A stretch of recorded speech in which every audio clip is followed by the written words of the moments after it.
morning, everyone, and welcome back to Cyber Mornings Daily. Ready for another deep dive? Always. Okay, so today we got three stories, and they may seem kind of separate at first, Oh, yeah. but trust me, they all tie together. They paint a picture of just how tricky things are getting out there. It's true. The threat landscape is always evolving. It's a constantly moving target. So first up, let's talk about this hacking group calling themselves the Belson Group. Never heard of them. Yeah, they just dumped a bunch of data online. Sensitive stuff. From what they're saying, over 15,000 FortiGate devices. FortiGate devices. Now those are firewalls.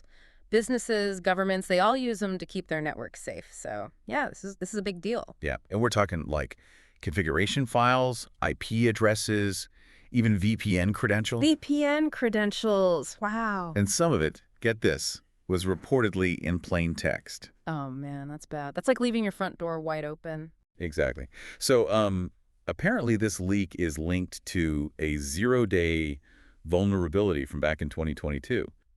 You know, a vulnerability that hackers can use before the developers even know about it. Right. That's why they call them 0 day. Because on day 0, the developers have zero awareness. Right. So in this case, the attackers could download those config files. And they could even take control of the devices. Potentially, yeah. A lot of damage you can do with that kind of access. But here's the thing that really gets me right. This data, it was collected back in 2022. But they only leaked it recently. Why the wait? Yeah, that's a good question. A couple possibilities. Maybe they were waiting for the right moment to make the biggest splash. Or maybe they're busy using that data for something else in the meantime. Like what? Who knows? Gathering more intel, exploiting those systems even further, all while everyone thinks everything's fine. It's scary to think about. Makes you wonder, right? Could your devices be on that list? It's a good question to ask yourself. And a good reminder to, take those basic steps. Patch your systems. Change those default credentials. The basic stuff. Right, because it's not just about reacting to threats. It's about trying to stay ahead of them. Absolutely. You got to be proactive these days. The threat landscape is constantly changing. No, okay, so let's switch gears for a minute. Let's talk about North Korea. North Korea, what have they been up to now? Well, they're known for their cyber attacks. And there's been this recent scam where they were impersonating IT workers to get into sensitive systems. Classic social engineering. Right. But here's the twist. Researchers have found a link between this scam and, get this, a crowdfunding campaign from all the way back in 2016. A crowdfunding campaign? That's interesting. Yeah, they think North Korea might have been using it to, build trust in certain communities. Yeah. So they could exploit that trust later on. Wow. So they were playing the long game, huh? Exactly. And both operations used similar tactics, similar infrastructure. Yeah. It points to a long-term strategy. They weren't just after a quick buck. They were after access, intelligence, maybe even disruption of critical infrastructure. And it shows how much they're learning, how they're adapting. They're getting more and more sophisticated. It's a constant arms race. They up their game. We got to up ours. Right. So it's not enough to just focus on the immediate threat. We got to be thinking long-term, too. Absolutely. Think like the adversary. Always be one step ahead. Okay, so last story for this part of the deep dive. And this one gets a bit technical.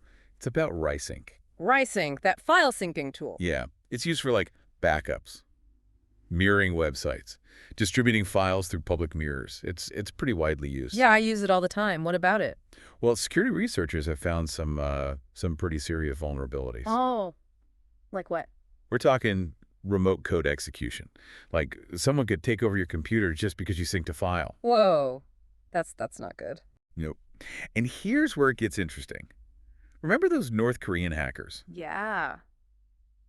Rysync is used to distribute files through those public mirrors, right? Right. So what if one of those servers is compromised? What if it's distributing malicious files? Oh, man. That could have a huge ripple effect. One compromised server could infect countless others. It's a bit of a nightmare scenario, isn't it? Yeah, it's definitely something to be aware of. And it highlights the importance of, being careful about where you download files from, even if it seems like a trusted source. Right. So what can people do? Well, for one, make sure you're using the latest version of Rysync. They've released patches to address these vulnerabilities. And always be cautious about downloading files from untrusted sources. Better safe than sorry. Good advice. Yeah. So 3 seemingly separate stories, but they all point to the same thing. What's that? The bad guys are getting smarter. Hmm. more persistent. And we all need to be more vigilant. Couldn't agree more. It's a constant battle, but one we can win if we stay informed and stay proactive. And we're back, still diving deep into all things cybersecurity. So before we paused there, we were talking about those rising vulnerabilities and like the possibility of a compromised server spreading malware.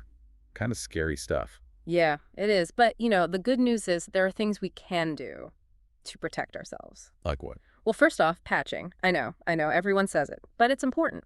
When vulnerabilities are discovered, developers put out patches. Those patches fix the problem, but they only work if you install them. Right, right. I'm definitely guilty of ignoring those update notifications sometimes. Yeah. But I guess it's like leaving your door unlocked, right? Exactly. Those updates are like locking your doors. They close those holes that attackers could use to get in. Okay, patching. Got it. What else? Strong passwords. Yeah. Use a different one for every account and make them strong. Not just your pet's name or your birthday. Yeah, I use a password manager. It's a lifesaver. Keeps track of everything for me. Smart move. And don't forget, multi-factor authentication adds that extra layer of security. Yeah, two-factor authentication. I use that whenever I can. A little bit of extra hassle, but it's worth it for the peace of mind. Totally agree. So patching, strong passwords, multi-factor authentication, those are the basics. And they go a long way. But what about, like, the bigger picture? I mean, what can we do as a society to tackle these threats? Well, it's got to be a team effort. Governments, businesses, security researchers, all working together, sharing information, developing better defenses, and holding attackers accountable. It's a never-ending battle, isn't it? It is, but it's a battle we can win if we work together. And stay informed. That's why shows like this are important. Right. Got to keep the conversation going. Keep raising awareness. Exactly. One thing that struck me about these stories today is the human element. The human element. Yeah, these attackers, they're not just exploiting technology, they're exploiting us, our trust, our curiosity, our desire for convenience. They're using social engineering. Like those North Korean hackers pretending to be IT workers. Exactly. They knew people would trust them because of their supposed position of authority. So it's not enough to just have strong passwords and all that. You got to be smart, too. You gotta be skeptical, think critically, question everything. Trust, but verify. Right, exactly. And look out for others, your friends, your family, especially those who might be more vulnerable. So it's about education, empowerment, creating a culture of cybersecurity awareness. Couldn't have said it better myself. And remember, you don't have to be a tech expert to do this. Everyone can contribute. Everyone can make a difference. Yeah, it's a team effort. We're all in this together. Exactly. And by working together, we can make the digital world a safer place for everyone. So speaking of staying safe, what about public Wi-Fi? Public Wi-Fi. A cybersecurity nightmare. Really? But it's so convenient. Coffee shops, airports, everyone uses it. I know, but those networks are often unsecured, which means anyone with the right tools can snoop on your data. Like passwords and credit card numbers. Yep. Everything. Okay, that's a little unsettling. So what do you do? Use a VPN, virtual private network. It encrypts your data, makes it much harder for anyone to snoop. So it's like putting a shield around your data. Exactly. And there are tons of good VPN services out there, pretty inexpensive too. So even if you're careful, like with your passwords and everything, public Wi-Fi can still be a risk. It can. So a VPN is a good investment, especially if you use public Wi-Fi a lot. Good to know. So we've covered a lot today. Leaky firewalls, North Korean hackers, file syncing vulnerabilities, public Wi-Fi. It seems like the threats are coming from everywhere. They are, but that doesn't mean we should give up. We just got to be smart, be proactive, and stay informed. Stay ahead of the curve. Right. Exactly. Yeah. The threat landscape is constantly changing, so we got to be constantly learning and adapting. So what's next? What are you keeping an eye on? What are you worried about? Well, one thing that's really on my radar is AI, artificial intelligence. AI, like the robots are coming for our passwords. Not quite, but AI is changing the game, both for attackers and defenders. How so? Well, attackers can use AI to automate attacks, make them more sophisticated, more difficult to detect. So like AI-powered hacking tools. Yeah, exactly. Yeah. We're already seeing AI being used to create more convincing phishing emails, to develop more sophisticated malware, even to impersonate real people online. Whoa. That's kind of freaky, like we're in a sci-fi movie or something. It's the future, and it's happening now. And as AI gets more powerful, more accessible, we're going to see even more innovative uses, both for good and for bad. So what can we do? I mean, how do we prepare for this AI-powered future? Well, for one, we need to understand how AI is being used by the bad guys so we can better defend against it. So it's not just about having good passwords anymore. It's about understanding AI. It's about understanding the new threats and developing new defenses. Like what? Well, we need AI-powered defenses of our own, tools that can detect and respond to these threats in real time. That sounds complicated Yeah. and expensive. It is. But it's necessary. And this is where collaboration is key.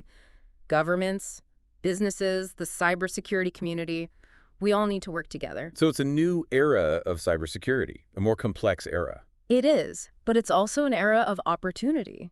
AI has the potential to revolutionize cybersecurity for the better if we use it wisely. That's a good point. It's not all doom and gloom. Right. We can use AI to create a safer, more secure digital world for everyone. So we've been talking about AI, artificial intelligence, and how it's, well, it's kind of changing the cybersecurity game. It is. It's a whole new ball game in a lot of ways. But AI, it's a tool, right? Like any tool, it can be used for good or for bad. So we got to be as smart about AI as the hackers are. Well, yeah, I mean, you don't have to be a coder or anything, but you need to understand how AI is being used, how attackers are using it, for things like phishing. Right, like AI writing phishing emails. Exactly. They can write much more believable messages now, Mm, really target individuals, make them think it's really from their bank or whoever. that's scary.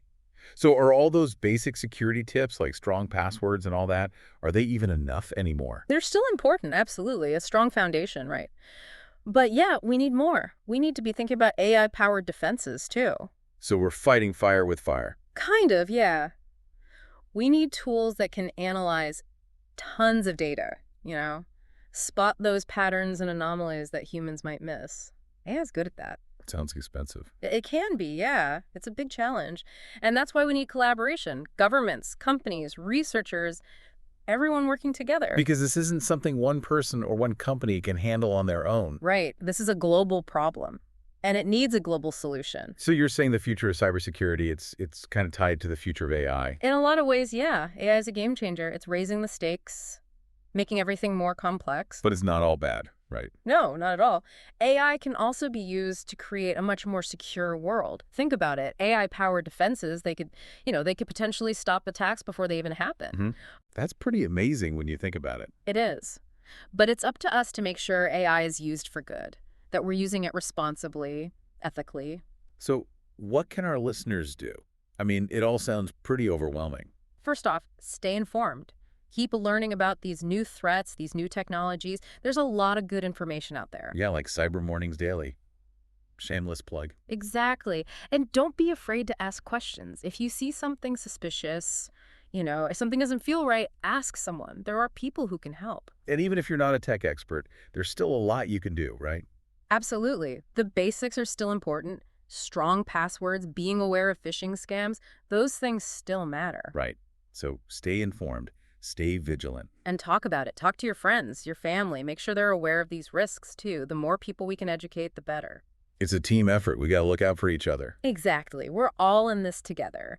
And together, we can build a more secure digital future for everyone. Well, that's all the time we have for today. Thanks for joining us on Cyber Mornings Daily. We'll be back tomorrow with more news and insights to help you stay safe online. Stay safe out there, everyone. And